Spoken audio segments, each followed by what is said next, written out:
An Indian startup is building a robot that can spot waste floating on water, move towards it, and collect it automatically. The startup is called Tecto Green, cleaning lakes, and rivers is still heavily dependent on people manually removing plastic and other floating waste. That becomes difficult when the waste is spread across a large area. Tecto Green is trying to automate part of that work. Its robot uses computer vision to identify waste on the surface of the water.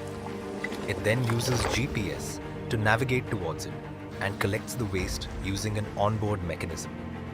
The system can also be monitored remotely, and the company is working on features such as water quality monitoring.